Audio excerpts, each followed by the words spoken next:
Morning. आज से हमारा नया, एक तरह से कहा जाए नया न्यू यूनिट शुरू हो रहा है, सेकेंड यूनिट। अभी तक हमने फर्स्ट यूनिट पढ़ा जिसमें चारों वाद पढ़ा, वेस्टर्न फिलॉसफी हम पढ़ रहे थे, जिसमें idealism, realism, naturalism and pragmatism चारों वाद हमने पढ़ा। अब यहाँ से हमारा वेस्टर्न फिलॉसफी से अब हम इंडियन फिलॉसफी की तरफ बढ़ रहे हैं। सेकेंड यूनिट हमारा क्या है? इंडियन फिलॉसफी है, जिसमें हम तीन जो चैप्टर है, वेदांत दर्शन, इस्लामिक और बुद्धिस्ट, इन तीनों दर्शन सेकेंड यूनिट में है। तो आज से हमारा सेकेंड यूनिट का पहला चैप्टर वेदांत दर्शन शुरू हो रहा है। चूँकि बच्चों पिछला जो चैप्टर हमने प्रेगमेटिज्म पढ़ाया है, वो जो हमने वीडियो डाला है उसमें बीच में थोड़ा सा डिस्टरबेंस के कारण वीडियो कहीं हो सकता है इनकम्प्लीट रह गया हो। तो आप लोग एक बार देख लीजिएगा और देख के जो भी अगर जहाँ पे कुछ लग रहा हो कि वहाँ आपको और चाहिए या नहीं समझ में आया हो, वहाँ कमेंट ज़रूर करिएगा, जिससे कि हम फिर हो सकता है उसके अकॉर्डिंग कुछ नया हम बना के दें। चलिए हम सेकेंड यूनिट पे चलते हैं। आज से हमारा नया चैप्टर शुरू हो रहा है, सेकेंड यूनिट वेदांत दर्शन। वेदांत दर्शन क्या है? वेदांत दर्शन भारतीय दर्शन है, इंडियन फिलॉसफी के अंतर्गत है। वेदांत दर्शन का मतलब का पहले तो ये बात समझते हैं, वेदांत क्या है? वेदांत कहा गया है, वेदांत का मतलब ही होता है वेद प्लस अंत, वेद प्लस अंत, यानी जहाँ वेदों का अंत हो, यानी वेदों के लास्ट में, अंत में, अंतिम में जो दर्शन आया वो क्या हुआ? वेदांत दर्शन। एक बात समझिएगा, भारतीय दर्शन में दो तरह की विचारधाराएं आती हैं। कौन सा? एक आस्तिक और दूसरा नास्तिक। अभी हम इसलिए समझा रहे हैं क्योंकि अगला जो हमारा चैप्टर हो सकता है कि ये आप बातें समझेंगे तो आगे वाला चैप्टर आपको पढ़ने में आसानी होगा। थोड़ा सा हम आपको समझा दें कि भारतीय दर्शन में दो विचारधाराएं आते हैं। कौन सा? एक आस्तिक और एक नास्तिक। अब आस्तिक क्या है हम समझते हैं, नास्तिक क्या है? भारतीय दर्शन, अगर भारतीय दर्शन या विचारधारा की बात करें तो दो विचारधाराएं आती हैं, आस्तिक और सेकेंड नास्तिक। आस्तिक क्या है? आस्तिक विचारधारा क्या है? आस्तिक विचारधारा क्या है? जो वेदों के प्रामाणिकता को मानते हो, दूसरे कलर लगा रहे हैं, जो वेदों की प्रामाणिकता को मानता हो। आस्तिक नास्तिक का मतलब ये नहीं ईश्वर को मानते हो, ईश्वर की बात यहाँ नहीं हो रही है। यहाँ पे जो वेदों के मानता हो, जो वेदों की प्रामाणिकता को मानता हो, जो चारों वेदों के, वेद चार है ना, चारों वेदों को मानने वाला दर्शन आस्तिक कहा गया। और जो वेदों में विश्वास न रखता हो, जो वेदों की प्रामाणिकता को न मानता हो,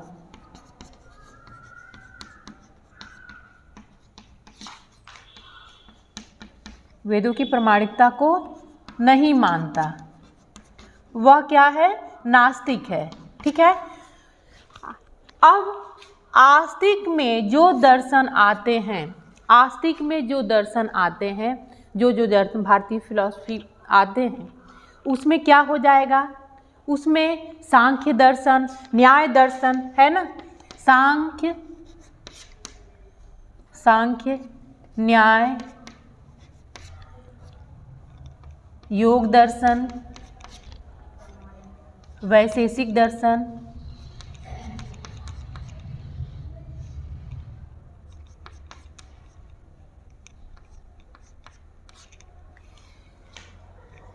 इसी में अगला हो जाएगा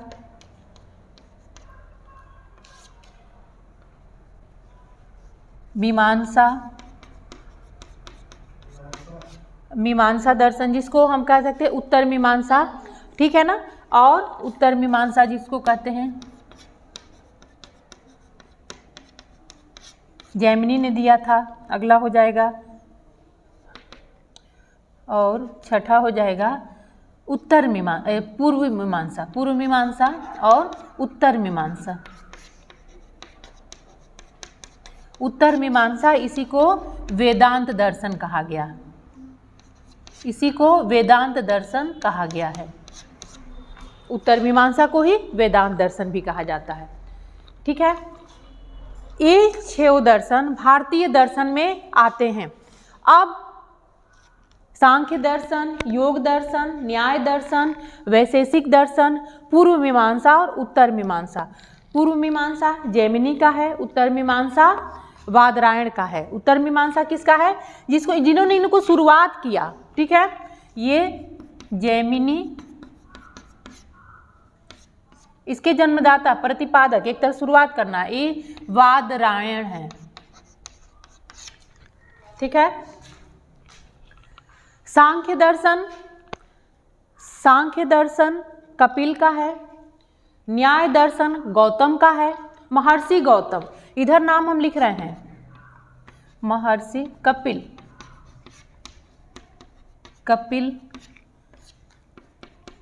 गौतम, महर्षि गौतम का एक बात ध्यान रखिएगा, सब लोग योग दर्शन पतंजलि का।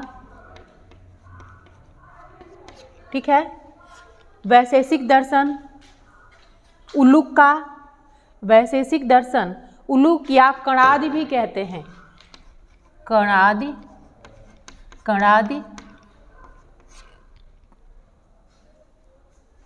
या उलूक भी कहते हैं, उलूक, हाँ उलूक, हाँ लपे बड़ा उक मात्रा उलूक। ये इन्होंने इस दर्शन को शुरुआत की, दर्शन को दिया। ठीक है, और ये तो जन्म एक तरह से कहा जाए इन्हीं के आधार पे दर्शन है। ये हो गया भारतीय आस्तिक दर्शन। अब भारत में ही कुछ दर्शन डेवलप हुए, कुछ दर्शन की शुरुआत हुई जिसको इस वेदों की प्रामाणिकता को नहीं मानते, जो वेदों पर अपने विचार वेदों की को से सहमत नहीं है। अब कौन कौन से दर्शन है इसमें? इसके अंतर्गत आता है, यहाँ क्रम यहाँ से लिख रहे हैं, पहला चार्वाक दर्शन, चार्वाक, दूसरा जैन दर्शन, हाँ जैन दर्शन, और तीसरा बुद्धिस्ट बौद्ध दर्शन जो हमें पढ़ने हैं। ठीक है, चार्वाक, जैन और बौद्ध तीनों आते हैं। चार्वाक जानते ही हैं, चार्वाक द्वारा दिया गया था, चार्वाक ऋषि महर्षि थे। जैन दर्शन जानते ही हैं, किसने दिया था? महावीर जैन ने। लेकिन महावीर जैन जो थे कौन थे? कौन से तीर्थ जैन के जो जन्मदाता या जो इनके जो तीर्थंकर कहे जाते थे, क्या कहे जाते थे? तीर्थंकर। तो जैन के महावीर जैन थे, वो 24वें तीर्थंकर हैं। लेकिन इस धर्म को या इस जो दर्शन को सबसे ज़्यादा विकसित करने का कार्य कौन किया? महावीर जैन ने दिया है। लेकिन अगर तीर्थंकरों की शुरुआत किया जाए तो ऋषभदेव प्रथम थे। कौन थे? ऋषभदेव प्रथम थे। ठीक है, ध्यान रखिएगा,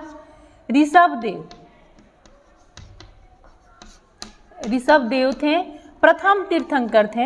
हाँ कमिंग। और महावीर जैन कौन थे? ये 24वें तीर्थंकर थे, ये 24वें तीर्थंकर थे। ठीक है, और बौद्ध दर्शन किसने दिया? गौतम बुद्ध ने। ठीक है, गौतम बुद्ध।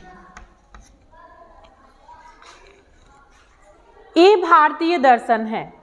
अब हमें सांख्य, न्याय, योग, वैशेषिक, पूर्व मीमांसा नहीं पढ़ना। हम डायरेक्ट क्या है हमारा टॉपिक?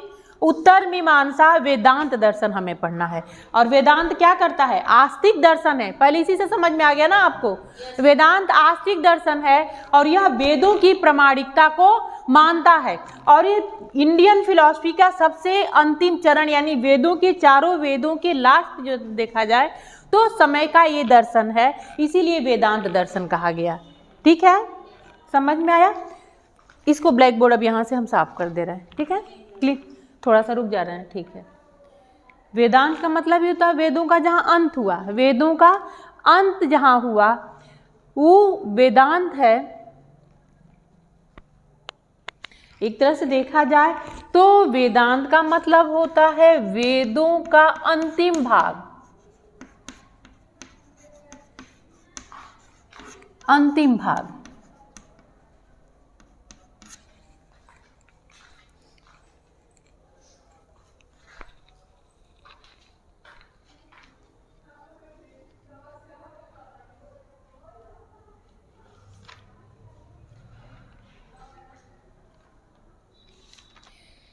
जब वेदों की रचना हुई थी, 4 वेद, भारतीय वेद कितने हैं?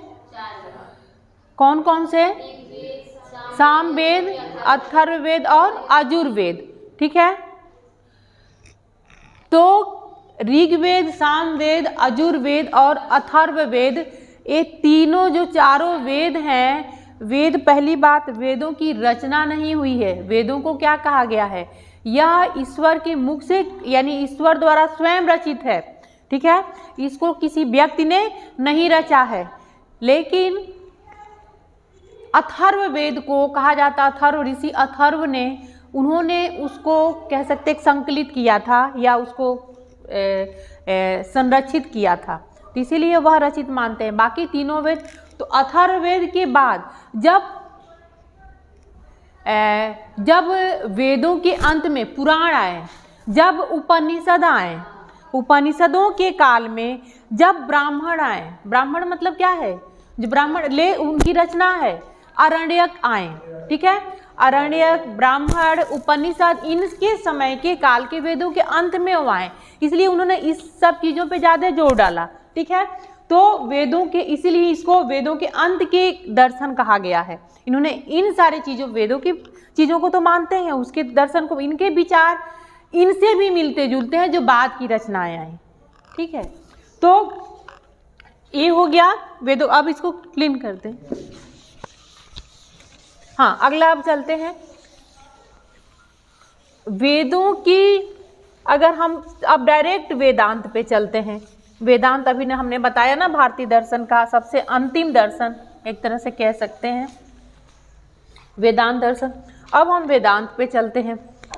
वेदांत दर्शन की अगर हम शुरुआत देखें, अगर इसके सबसे पहला अगर देखा जाए तो वेदांत दर्शन की अगर ग्रंथों की बात करें तो पहला ग्रंथ है जिसको वशिष्ठ ऋषि जो है, मुनि वशिष्ठ ने दिया था, वो योग वशिष्ठ के नाम से, पुस्तक के नाम है योग वशिष्ठ, जिसको मुनि वशिष्ठ ने दिया था। और यह वेदांत दर्शन का या द्वैत, अभी द्वैत दर्शन के बारे में भी बताएंगे, जिसके द्वैत दर्शन भी कहते हैं, ठीक है ना। द्वैतवाद भी कहते हैं। क्या कहते हैं? द्वैतवाद के एक तरह से कहा जाए कि जन्मदाता या प्रथम पुस्तक है, प्रथम रचना ग्रंथ है, जिसको इन्होंने रचा है। किसने? मुनि वशिष्ठ ने। इसीलिए पहली रचना है द्वैतवाद की। इसके बाद आता है सेकेंड, ब्रह्म सिद्धि।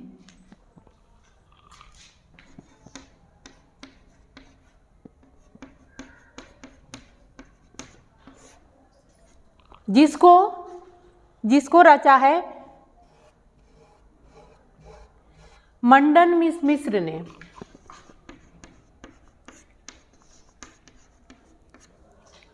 इसके बाद आता है मंडूक्य कारिका। मंडूक्य कारिका, मंडन मिश्र हैं, मंडन मिश्र। हालांकि ये सेकेंड पे आते हैं, ये सेकेंड है। मंडूक्य कारिका, मंडूक्य कारिका महर्षि गौण पदाचार्य, महर्षि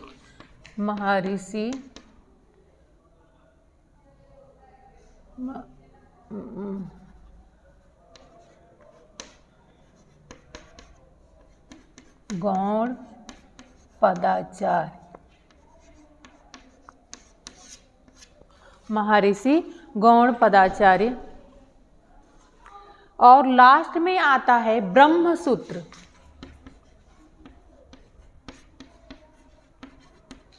जिसकी रचना किया था वादरायण ने। किसने? वादरायण ने, जो वेदांत दर्शन की एक तरह से इनको इसीलिए ब्रह्म सूत्र जो है ये ज़्यादा प्रसिद्ध हुआ, ये रचना इनकी ज़्यादा प्रसिद्ध हुआ। और ब्रह्म सूत्र पर अनेक भारतीय जो है विचारकों ने इस पे भाषा लिखा, इस पे टीका लिखा, ठीक है, जिसमें शंकराचार्य का लिखित भाषा सबसे ज़्यादा प्रसिद्ध हुआ। भाषा टीका मतलब कहते हैं ना, उनके लिखे गए भाष्य है, लिखा गया टीका, उस पर टीका लिखा मतलब उसका अनुवाद किया, उसको अपने शब्दों में अनुवाद किया, ठीक है। तो वही अनुवाद, एक ही भाष्य, उस पर भाष्य लिखा गया या टीका लिखा गया, कहते है ना हिंदी में कि महाभारत भगवत गीता पे टीका लिखा, भाष्य लिखा, मतलब कि उसको अपने शब्दों में अनुवादित किया, ठीक है, ट्रांसलेट किया, कह सकते हैं ना, ट्रांसलेट किया, उसी को भाष्य या टीका कहा गया है। वही ब्रह्म सूत्र को अनेक लोगों ने इस पे अपने भाष्य या टीका लिखे, जिसमें शंकराचार्य द्वारा लिखित जो है टीका वो ज़्यादा प्रसिद्ध हुआ। तो यहाँ से हम अब देखिए वेदांत दर्शन के ब्रह्मसूत्र वादरायण है, तो वादरायण को क्या कहा जाता है? वेदांत दर्शन के जनक कहा जाता है। शुरुआत किया, प्रारंभ किया वादरायण, ठीक है ना, वादरायण।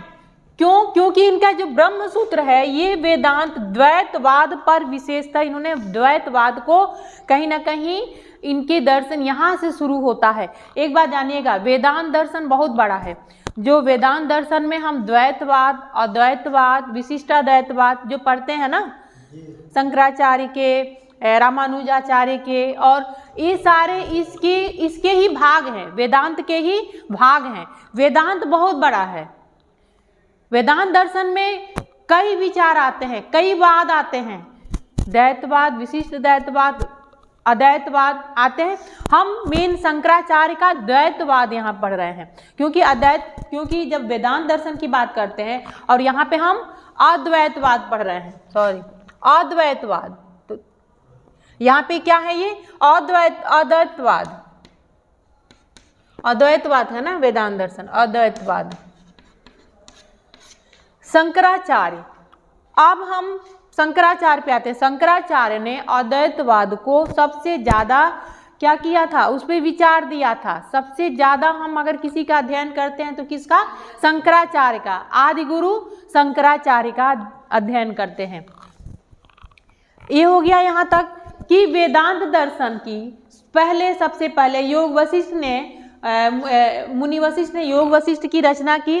उसके बाद से ब्रह्म सिद्धि व मंडूकारिका की रचना हुई। फिर ब्रह्मसूत्र, जिसको वादरायण ने रचना किया था इस ग्रंथ की, और इस ग्रंथ से अद्वैतवाद एक तरह से कहा जाए वेदांत दर्शन का सबसे ज़्यादा इस पे भाषा या टीका लिखा गया ब्रह्मसूत्र पर। और ब्रह्मसूत्र जब सबसे ज़्यादा फेमस है, इसलिए वेदांत दर्शन की शुरुआत हम ब्रह्मसूत्र से मानते हैं, क्योंकि इन तीनों का उतना ज़्यादा उल्लेख नहीं है, इस पे भाषा नहीं लिखा गया। और यह ग्रंथ जो सबसे ज़्यादा मान्य हुआ, सबसे ज़्यादा सिद्ध हुआ, इसमें सबसे ज़्यादा भाषा व टीका लिखा गया। लोगों ने इसका अध्ययन किया, इसके बारे में अपने विचार दिया। इसलिए अब हम वेदांत दर्शन की तरफ चलते हैं। वेदांत दर्शन का हमने बताया कि इसके कई शाखाएं हैं, कई शाखाएं। वेदांत दर्शन यानी वेदांत जहाँ हुआ, जहाँ भाग अंतिम भाग है, वहाँ पे अनेक वाद आए, जिसमें अनेक वाद में द्वैतवाद, अद्वैतवाद, जिसमें शंकराचार्य के, विशिष्टाद्वैतवाद, रामानुजाचार्य के, माधवाचार्य के, वल्लभाचार्य, अनेक लोगों ने वहाँ पे अपने अपने वाद दिए, अपने अपने दर्शन दिए, अपने अपने विचार दिए। सबके वाद वेदों पर ही हैं, सबके विचार किस पर हैं? वेदों पर ही हैं। लेकिन उनके विचारों में भी द्वैतवाद का मतलब क्या है, अद्वैतवाद का मतलब क्या है, ये हम आपको अभी बता रहे हैं। ठीक है, यहाँ तक समझ में आ गया। अब हम डायरेक्ट शंकराचार्य पे चलते हैं। यहाँ तक समझ में आया आप लोगों को? हमने पहले ही बताया था कि एक बात समझिएगा, इंडियन फिलॉसफी थोड़ा टफ है वेस्टर्न फिलॉसफी के अकॉर्डिंग, क्योंकि इंडियन फिलॉसफी बहुत गूढ़ है,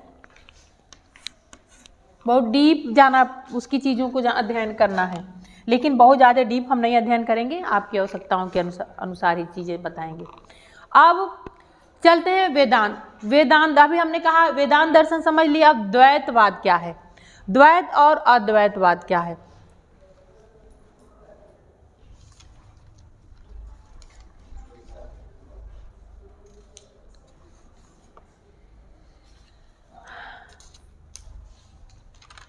शंकराचार्य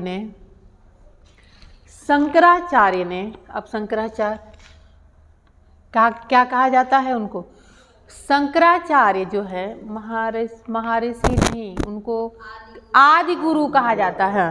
क्या कहा जाता है? आदि गुरु शंकराचार्य।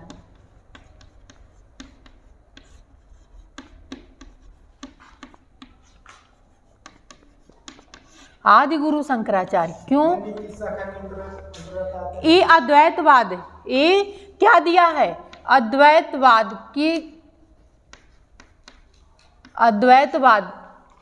की विचार दिए हैं। अब समझते हैं द्वैत और अद्वैतवाद क्या होता है। द्वैतवाद मतलब होता है जिसमें दो तत्वों को माना जाए। द्वैत मतलब दो, अद्वैत मतलब शंकराचार्य के अद्वैतवाद। हम वेदांत दर्शन के अद्वैतवाद की तरफ चलते हैं, ठीक है। शंकराचार्य इसी से ज्यादा, यही आपके सिलेबस में है, इसी से क्वेश्चन भी आएंगे, ठीक है। अद्वैतवाद, अद्वैतवाद का मतलब ही होता है और दूसरा द्वैत, का मतलब अद्वैत, अस्वीकार का मतलब नहीं, ठीक है ना, कह सकते हैं ना, नहीं। अद्वैत मतलब दो, द्वैत मतलब दो, जिसमें दो तत्व न माना जाता हो, यानी कि ये जो है आत्मा और परमात्मा, ब्रह्म और जीव मतलब आत्मा, ब्रह्म और आत्मा दोनों को एक ही मानते हैं, एक ही तत्व मानते हैं। अद्वैत मतलब का क्या होता है? जिसमें दो तत्व न माना जाए, ठीक है। ब्रह्म और आत्मा को, ब्रह्म और जीव को एक ही माना जाए, समझ गए। इसीलिए इसमें क्या कहा गया है? दो तत्व जहां ना हो। अद्वैतवाद का मतलब क्या होता है? जिसमें दो तत्व हो, वहां पे उन्होंने जीव, ब्रह्म और जीव दोनों को माना है, अलग अलग माना है, इसलिए उसमें दो तत्व हैं। और ये क्या है? एक तत्व, जहां अद्वैत, जिसमें दो तत्व नहीं माना जा रहा है। मान तो रहे हैं, ये भी जीव भी मान रहे हैं और ब्रह्म भी ब्रह्म मतलब अलौकिक ईश्वर, निराकार, ठीक है, जिसका कोई आकार ना हो, तो वह है। और ये और आत्मा मतलब जो जीव, जो हमारे अंदर है, ठीक है, जो जीव है, जो सूक्ष्म जीव, तो वह आत्मा, तो दोनों को एक ही मान रहे हैं। इसीलिए इनके जो एक तत्व को इन्होंने माना है, एक तत्व ये बताते हैं, अद्वैतवादी एक तत्व बताते हैं, ठीक है। अब शंकराचार्य, अच्छा एक बात समझिएगा, शंकराचार्य के हम दर्शन, शंकराचार्य के विचार, अद्वैतवाद ज़्यादा जो है प्रसिद्ध हुआ, ज़्यादा लोगों ने इस पे अध्ययन किया, यह आपके सिलेबस में डाला गया है, इस पे बहुत ज़्यादा क्वेश्चन पेपर में आता है। इसको बहुत ज़्यादा क्यों फेमस हुआ ये? क्योंकि शंकराचार्य, आदि गुरु शंकराचार्य ने चारों धामों में क्या कहते हैं, 4 पीठों की स्थापना की थी। क्या की थी? चारों पीठों की स्थापना की थी। वहाँ पे जो पीठाधीश्वर हैं, वहाँ पे जो पीठ है ना चारों धाम में, जहाँ पे चुनाव, वहाँ के पीठाधीश्वर चुने जाते हैं, ठीक है, वहाँ के पीठाधीश्वर चुने, इन चारों धामों में जो पीठों की स्थापना की, वो किसने की? शंकराचार्य ने, आदि गुरु शंकराचार्य ने। इसीलिए कहा जाता है ना, पीठाधीश्वर को क्या कहा जाता है? आदि गुरु शंकराचार्य, उनको टाइटल दिया जाता है, उनको पदवी दी जाती है, ठीक है। और चूंकि ये भारतीय दर्शन से ही नहीं, ये शिक्षा और दर्शन, धर्म से भी जुड़े हुए हैं। एक बात जानिएगा, अभी वेस्टर्न फिलॉसफी हम पढ़ रहे थे, वहाँ धर्म के स्थान नहीं था, भारतीय दर्शन जब हम पढ़ेंगे तो भारत के जब दर्शन हम पढ़ेंगे तो वह दर्शन के साथ साथ धर्म भी जुड़े हैं, दर्शन के साथ साथ धर्म भी जुड़े हैं। तो इसलिए इन्होंने धार्मिक आस्था भी इनके साथ जुड़ी हुई है। जो चारों जो पीठों की रचना की है, पीठों की स्थापना की है, तो यह कहीं ना कहीं हमारी आस्था से भी तो जुड़ी है, हमारे धर्म से भी तो जुड़ा है। इसलिए भी शंकराचार्य को हम ज़्यादा अध्ययन करते हैं, शंकराचार्य हमारे भारतीय दर्शन में ज़्यादा मान्यता रखते हैं। ठीक है, समझ में आ रहा है? ये हो गया अद्वैतवाद। अब हम डायरेक्ट शंकराचार्य के इनके एक जो सूत्र आता है, वेदांत दर्शन का एक मुख्य सूत्र आता है। ब्लैक बोर्ड छोटा पड़ जाता है तो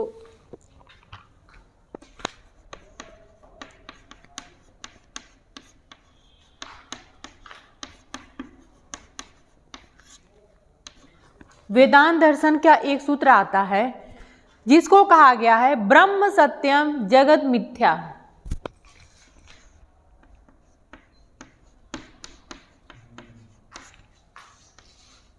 जगत मिथ्या। ब्रह्म सत्यम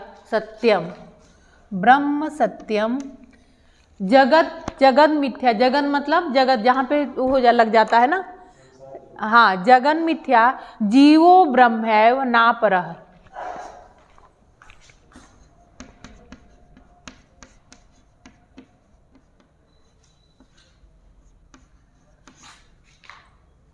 ब्रह्मैव ना परः, ना परः, इनका एक सूत्र है। वेदांत दर्शन का एक तरह से सूत्र है ये। इसको अगर आप समझ जाएंगे तो इनके तत्वों के बारे में, तब हम तत्व मीमांसा, ज्ञान मीमांसा और मूल्य मीमांसा को आसानी से समझा लेंगे। ठीक है, इनका एक तरह से सूत्र है ब्रह्म सत्यम जगत मिथ्या जीवो ब्रह्मैव ना परः, ना परः। ठीक है, ब्रह्म मतलब जानते ही हैं, ब्रह्म मतलब ब्रह्म साक्षात पर ब्रह्म। ब्रह्म मतलब कि जो निराकार, ब्रह्म मतलब कि जो पूर्ण, ब्रह्म मतलब कि जिसका कोई आकार ना हो, ब्रह्म मतलब कि सत्य इन्होंने माना है। इनके अनुसार ब्रह्म मतलब कि एक तरह से ईश्वर से इन्होंने जोड़ा है। ब्रह्म सत्य, सत्यम मतलब सत्य है। ठीक है, अब जगन मतलब जगत, और मिथ्या मतलब झूठा, असत्य। ठीक है, तो ब्रह्म सत्य है और जगत क्या है? असत्य है, जगत मिथ्या।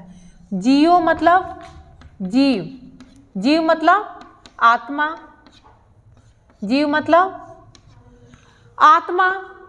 ब्रह्म सत्यम जगत मिथ्या जीव ब्रह्मैव ना परः। जीव मतलब आत्मा, ब्रह्मैव मतलब ब्रह्म प्लस एव, यानी परमात्मा। ब्रह्म मतलब परमात्मा।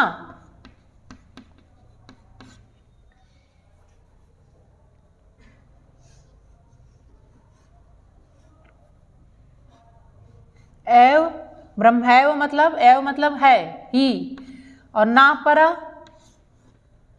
ना मतलब नहीं, और परा मतलब अपरा मतलब अलग। ना मतलब नहीं और अपरा मतलब यह ना में आ हो गया तो ना हो गया, ना इसको ना मान लीजिए, और परा मान लीजिए। अपरा, ना मतलब नहीं और अपरा मतलब अलग। अब इनके कहने के अनुसार है कि ब्रह्म ही सत्य है, जगत ये संसार क्या है? झूठा है। जीव क्या है? आत्मा। आत्मा परमात्मा, आत्मा से परमात्मा यानी जीव और परमात्मा ब्रह्म दोनों अलग नहीं है, एक ही है। समझ रहे हैं? जीव जो आत्मा को कहा, इन्होंने जीव को आत्मा कहा है, इसलिए जीव और ब्रह्म दोनों को एक ही कहा है। और इस जगत और संसार को क्या कहा है? मिथ्या कहा है। ठीक है, परमात्मा ही नहीं, अब अलग नहीं है। ये परमात्मा जो है ये जीव से अलग नहीं है, दोनों एक ही तत्व है। अब इनके आधार पे जो सिद्धांत अगर हम देखें, सिद्धांत एक तरह से कह सकते हैं, या इनके आधार पे जो हम वाक्य देखें तो क्या होगा? पहला, ब्रह्म सत्य है, ब्रह्म सत्य है। दूसरा, जगत मिथ्या है, जगत मतलब संसार, जगत मतलब संसार, संसार मिथ्या है, मिथ्या मतलब झूठ।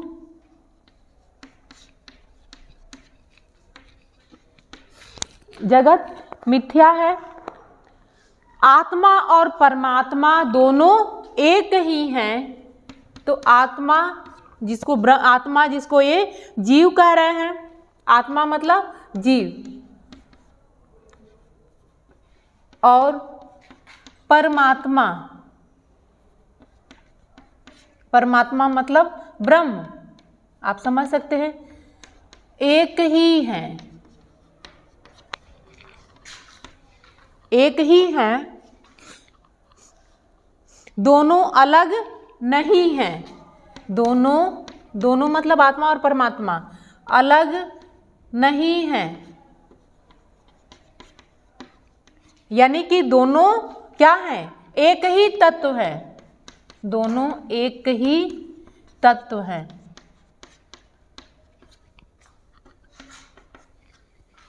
ये निकल के निष्कर्ष आता है। इसके आधार पे इनमें तत्व मीमांसा अगर हम देखें तो कौन कौन से तत्व आता है? एक तत्व आता है जिसको आत्मा भी इन्होंने कहा है और परमात्मा भी कहा है। ठीक है, परमात्मा को निराकार, अजर, अमर कहा है, मतलब वो कभी नाश नहीं हो सकता। इस संसार को, जगत को क्या कहा है? नश्वर कहा है, जिसका समाप्त हो जाएगा। जीव यानी आत्मा और परमात्मा, इन दोनों का कभी नष्ट नहीं होता है। हम जीव जो कार्य कर रहे हैं, जीव यानी कि जीव को जो हमारी इंद्रियां हैं, हमारी ज्ञानेंद्रियां हैं, हमारा जो मानव शरीर है, यह जीव द्वारा चलता है। और उसको हम, चूंकि आत्मा परमात्मा को एक ही इन्होंने कहा है, तो इसको हम समझ लेते हैं कि हम चला रहे हैं, हम कर रहे, हम हैं, जबकि ये हम नहीं हैं। ये हमारा भौतिक शरीर है, लेकिन ये जीव जो हमारा है, उस जीव स्वतंत्र है। ये शरीर तो निकल जाएगा, इसलिए निकलेगा क्योंकि हम जो शरीर के बंधन में है, माया की वजह से हम इसको बार बार पा रहे हैं। क्यों? क्योंकि हमें जब हमारी इच्छा है, अभी हम बौद्ध दर्शन कहता है ना आप लोग कि माया, जब तक हम इसमें रहेंगे तब तक हमारी जो हमारी इच्छाएं हैं जन्म मरण के कारण। वैसे ही उन्होंने कहा है कि जो भ्रम में पड़ के हम इसको अपना मान लेते हैं, इसीलिए हम इस माया के मोह के बंधन की वजह से ये शरीर को बार बार धारण करते हैं। और इसीलिए इनका अंतिम सत्य क्या है? मोक्ष की प्राप्ति। तो इसीलिए कहा जाता है ना, वेदांत यानी वेदों का अंत। अंत का मतलब, वेद मतलब ज्ञान, साक्षात ज्ञान। और ज्ञान जब अंत मतलब कि जब हम ज्ञान के साथ जहाँ हमारा अंत हो, वहाँ हमारा मोक्ष की प्राप्ति हो जाएगी। तो फिर हम, यह जो हमारा भौतिक शरीर है, यह हमारा जो उसमें हम नहीं आएंगे। इस जीव को मुक्ति मिल जाएगी, परमात्मा के साथ मिल जाएगा, विलीन हो जाएगा। अलग इसलिए है क्योंकि ये भौतिक शरीर हमारा जो धारण किया हुआ है, इसलिए जीव को भी ये आत्मा, ये परमात्मा, दोनों को एक ही मानते हैं। ये हो गया इनका सिद्धांत। अब हम आगे इनके जो है तत्व मीमांसा की तरह चलते हैं। अब ये समझ में आया, वेदांत दर्शन एक तत्व को ही मानता है, यानी दोनों को, दो तत्व तो मानता है लेकिन दोनों एक ही में कहा है। ठीक है, अब यहां से हम वेदांत दर्शन के तत्वों, मूल तत्वों की तरफ चलते हैं। ठीक है, मिटा दे, यहां तक समझ में आया? आप लोगों को समझ में आया? एक बात समझिएगा कि थोड़ा सा इसको ध्यान से देखना पड़ेगा, आपको पढ़ना पड़ेगा।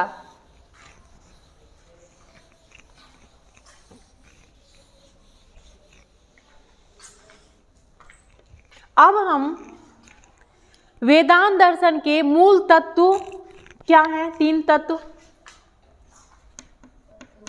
हाँ,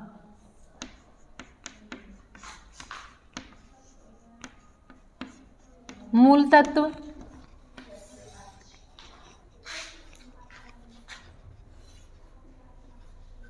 मूल तत्व, तत्व मीमांसा।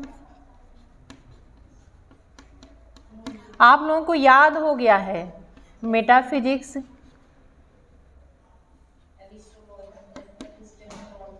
हाँ, क्या है? ज्ञान मीमांसा,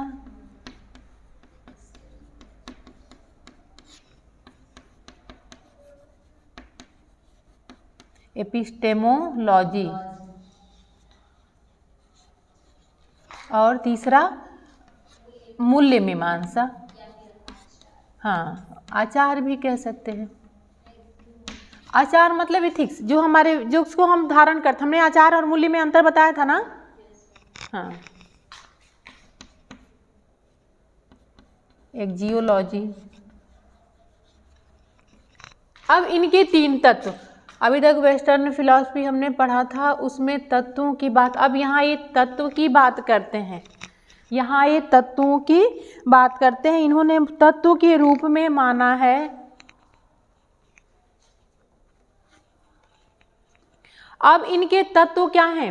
आत्मा और ब्रह्म। तत्व क्या है? आत्मा और ब्रह्म। ब्रह्म मतलब परमात्मा, परमात्मा। आत्मा मतलब जिसको इन्होंने जीव कहा है। ये दोनों एक तत्व हैं, दोनों को एक कहा है, ठीक है। आत्मा और परमात्मा दोनों को एक कहा है। अब आत्मा, ब्रह्म क्या है? ब्रह्म परम तत्व है। ब्रह्म क्या है? ब्रह्म अनंत है, ब्रह्म अनादि है, ब्रह्म अजर है, ब्रह्म निराकार है, उसका कोई आकार नहीं है। ब्रह्म क्या है? वह निराकार है। वहीं आत्मा को इन्होंने, आत्मा क्या है?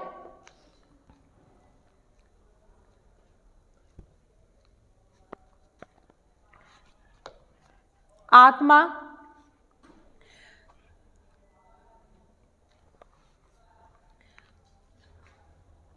वो सर्वव्यापक, आत्मा भी अजर है, अमर है, उसका कभी भी विनाश नहीं हो सकता, अविनाशी है। वह माया की वजह से हमारे शरीर यानी सर्व ज्ञाता है, सर्व सिद्ध है। आत्मा को सिद्ध करने के लिए किसी भी प्रमाण की आवश्यकता नहीं है, इनका कहना है। इसीलिए आत्मा और परमात्मा दोनों को एक माना है। परमात्मा मतलब पर ब्रह्म, सर्वशक्तिमान, ठीक है, सर्वसिद्ध। और आत्मा को भी ये अजर अमर, उसको नास्वर कहते हैं। तो इसलिए दोनों को एक तत्व माना है और दोनों भी कभी भी नष्ट नहीं होता है, दोनों अजर अमर हैं। अब हम आगे देखते हैं। ब्रह्म जो है, ब्रह्म माया शक्ति द्वारा विश्व का निर्माण, यानी ब्रह्म जो है अपनी माया से इस संसार की रचना किए हैं। ब्रह्म ने अपनी माया से इस संसार की रचना की है और इसीलिए हम लोग इस संसार को अपना समझ लेते हैं, जबकि ये संसार क्या है? एक माया है। ये संसार क्या है? एक मकड़ी का जाल है, एक माया का जाल है जिसमें हम फंसे हैं। अब फंसे क्यों हैं? फंसे इसलिए हैं क्योंकि माया जो है, माया इन्होंने ईश्वर, अच्छा देखिए, माया शक्ति के कारण निष्क्रिय ब्रह्म सक्रिय हो जाता है। जो ब्रह्म माने ईश्वर, ईश्वर को ये नहीं मतलब एक तरह से ब्रह्म ईश्वर को ही कहते हैं, लेकिन उसको हम सक्रिय रूप इसलिए देते हैं क्योंकि वो माया और उसके फंस के उसमें वह सक्रिय होता है, नहीं तो वो तो हमें दिखेगा ही, जिसको हम कहते हैं ईश्वर। ईश्वर को इन्होंने कोई आकार नहीं दे रहा है, वो निराकार है। उसकी जो हम आकार देते हैं वो भी एक माया का रूप है, इनका कहना है। इनका कहना है। अब ये तो हो गया आत्मा, आत्मा और ब्रह्म परमात्मा जिसको एक तत्व माना है इनकी तत्व मीमांसा के अकॉर्डिंग। और तीसरी चीज मानते हैं माया। माया, माया यानी मोह, माया यानी व्यवहारिक सत्ता जो पूर्ण सत्य नहीं है, क्योंकि यह जगत जो है, इन्होंने जगत को, इस संसार को क्या माना है? नाश्वर माना है, जो नष्ट होना स्वाभाविक है। ठीक है, ये संसार क्या है? जगत क्या है? जगत मिथ्या कहा था ना, जगत मिथ्या, जगत मिथ्या मतलब ये क्या है? नश्वर है। इस जगत का, इस संसार का नाश होना स्वाभाविक है। अगर कुछ नहीं नष्ट हो सकता, अगर अजर अमर और कोई सर्वसिद्ध है, सर्वशक्तिमान है, तो क्या है? ब्रह्म और आत्मा, जीव और परमात्मा। ठीक है, इनका कहने का मतलब है कि जीव कभी नष्ट नहीं होता है, वो आत्मा का ही अंश है, वो आत्मा ही है, दोनों एक ही अंश है। ठीक है, ये हो गया इनकी तत्व मीमांसा।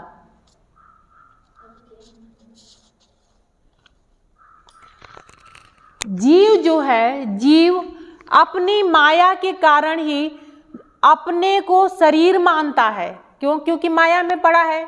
मैं हूँ कहते हैं ना, मैं, आप कहेंगे अपना नाम, मैं पूजा हूँ, मैं सिमरन हूँ, क्योंकि ये माया है आपको जो घेरा हुआ है, जबकि आप वो नहीं हैं, वो आप सिमरन नहीं, आपकी आत्मा है। तो जीव जो है वो तो अलग है, ये तो भौतिक शरीर आपने लिया है, और इस माया के उसमें पड़ के अपने इंद्रियों द्वारा आप ये मान रहे हैं कि ये काजल है, ये सिमरन है, ये पूजा है, जबकि ऐसा ये नहीं मानते हैं।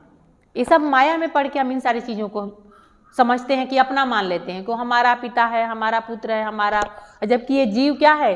वो सर्वसिद्ध, वो जो है सत्य है, उसका कोई आकार नहीं है, वो कभी नश्वर नहीं है, न वो हमारा है, वो अपने में पूर्ण है।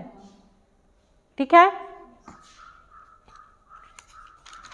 अब चलिए ज्ञान मीमांसा की तरफ चलते हैं। ये हो गया तत्व मीमांसा। इन्होंने तत्व, एक तरह से देखा जाए दो तत्वों को एक ही माना, इसीलिए इनके कहा जाता है एक तत्व, और इसीलिए इसे अद्वैतवाद कहा जा गया है, क्योंकि जिसमें दो तत्व ना हो, जिसको दोनों को एक ही माना हो, इसीलिए अद्वैत कहा गया है। ठीक है, इन्होंने आत्मा और परमात्मा को, जीव और ब्रह्म को एक माना है, इसीलिए इसे अद्वैतवाद कहा गया है। जिसमें दो तत्व ना हो उसे अद्वैतवाद कहते हैं। क्लियर हो गया यहाँ तक? चलिए, अब ज्ञान मीमांसा।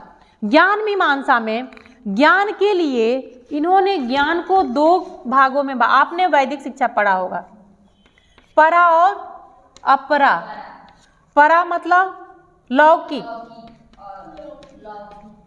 लौकिक, परा मतलब लौकिक, अपरा मतलब आध्यात्मिक। अब परा जो विषय है ज्ञान प्राप्त करने के लिए, परा हमें व्यवहारिक जीवन में, इस संसार में हमें जीने के लिए सीखना पड़ता है। ठीक है, परा के विषय हमें क्या करते हैं? संसार में व्यवहारिक जीवन जीने के लिए सीखना पड़ता है। लेकिन अपरा क्या है? आध्यात्मिक ज्ञान, मेन ज्ञान इन्होंने इसी को माना है, और इसी के ज्ञान के बिना हम मोक्ष की प्राप्ति नहीं कर सकते। ठीक है, दोनों का ज्ञान जरूरी है। व्यवहारिक ज्ञान हमें जरूरी है संसार में रहने के लिए, इस जगत में जीने के लिए। लेकिन अगर हमारा अंतिम अगर उद्देश्य हमारे मोक्ष की प्राप्ति है, वह अपरा यानी आध्यात्मिक ज्ञान के बिना नहीं हो सकता। इसलिए आध्यात्मिक ज्ञान को इन्होंने विशेष बल दिया है। ठीक है, अच्छा, ज्ञान अर्जित की 3 विधियां होता है। कौन कौन से? श्रवण, मनन और निधिध्यासन। इसका मतलब समझते हैं? श्रवण मतलब सुनकर, हाँ। चिंतन, मनन मतलब चिंतन, जिसको आप उसी से लगा सकते हैं, उससे लगा सकते हैं ना, मेमोरी लेवल, अंडरस्टैंडिंग लेवल और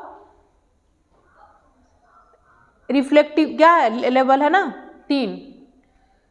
श्रवण यानी बोध स्तर, स्मृति स्तर, बोध स्तर और चिंतन स्तर। जिसमें स्मृति हम याद करते हैं, बोध मतलब जिसको हम धारण कर समझते हैं, और उसको और चिंतन स्तर जहाँ पे हम उस चीज़ों को हाई लेवल, जहाँ पे हम उसको अपने मस्तिष्क के कोई नया विचार दे सकते हैं।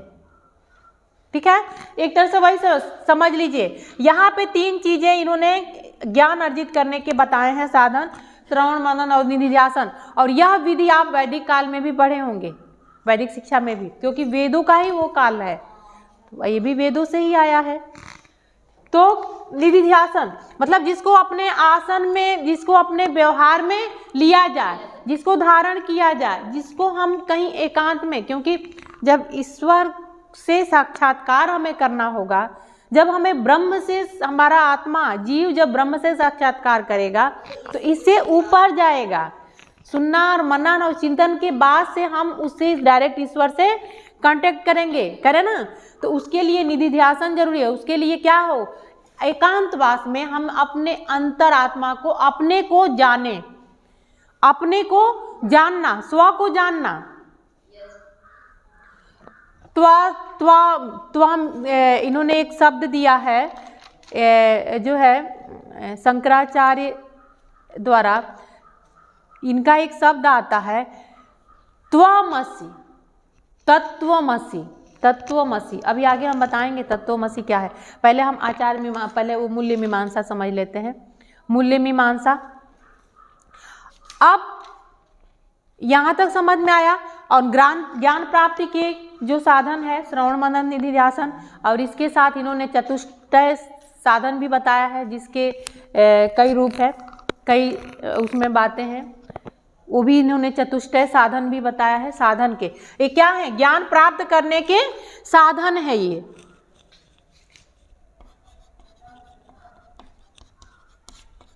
ज्ञान प्राप्त करने के लिए साधन। अब इनके मूल्य मीमांसा में क्या होगा, इन्होंने एक्जियोलॉजी में क्या कहा है। एक्जियोलॉजी में अभी आपने देखा, व्यवहारिक जीवन जीने के लिए, हमें संसार में जीने के लिए लौकिक विषयों को अध्ययन करना है, लेकिन हमारा मेन उद्देश्य, जीवन का अंतिम उद्देश्य क्या है, मोक्ष की प्राप्ति। तो हमारा यहाँ पे क्या होगा, मोक्ष की प्राप्ति, मोक्ष की प्राप्ति। और मोक्ष की प्राप्ति हम कैसे करेंगे, आध्यात्मिक ज्ञान के माध्यम से। ठीक है, तो संसार में जीने से अगर हमें जीना है तो अब परा विषय का अध्ययन करना है, लेकिन हम अंतिम उद्देश्य को अगर प्राप्त करना है, अगर इस जगत के यानी इस मिथ्या से हमें ऊपर निकलना है या इससे बाहर आना है, तो आध्यात्मिक ज्ञान अर्जित करना जरूरी है। तभी हमें स्व के बारे में पता चलेगा, तभी हम ब्रह्म के बारे से साक्षात्कार कर पाएंगे, और तभी हमें मोक्ष की प्राप्ति हो सकती है। इसलिए यह मोक्ष की प्राप्ति हमारा अंतिम उद्देश्य है, अंतिम उद्देश्य। और इसके लिए हमें आध्यात्मिक ज्ञान प्राप्त करना जरूरी है। ठीक है, हमारा उद्देश्य क्या है, मोक्ष की प्राप्ति। ठीक है, व्यवहारिक जीवन जीने के लिए हमें संसार में व्यवहारिक जो है नियमों का पालन, व्यवहारिक विषयों का ज्ञान अर्जित करना है, लेकिन इस माया से ऊपर उठने के लिए हम अंतिम जो है उद्देश्य क्या है, मोक्ष की प्राप्ति के लिए आध्यात्मिक ज्ञान प्राप्त करना जरूरी है। ठीक, ये चीजें, अब ये तीनों चीजें क्लियर हो गई, तत्व मीमांसा, ज्ञान मीमांसा और मूल्य मीमांसा। ठीक है, अब इसको मिटाएं हम।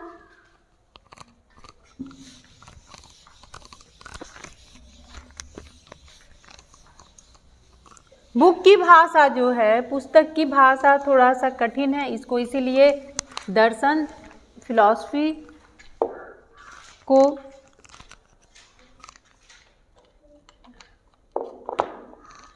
आप लोगों की समझ में आया यहाँ तक। अब यहाँ से हम इसके आगे सिद्धांत की तरफ चलेंगे। ये तो शंकराचार्य का जो है, इन्होंने तीनों तत्वों की बात हो गई। अब इसके आगे सिद्धांत की बात करेंगे।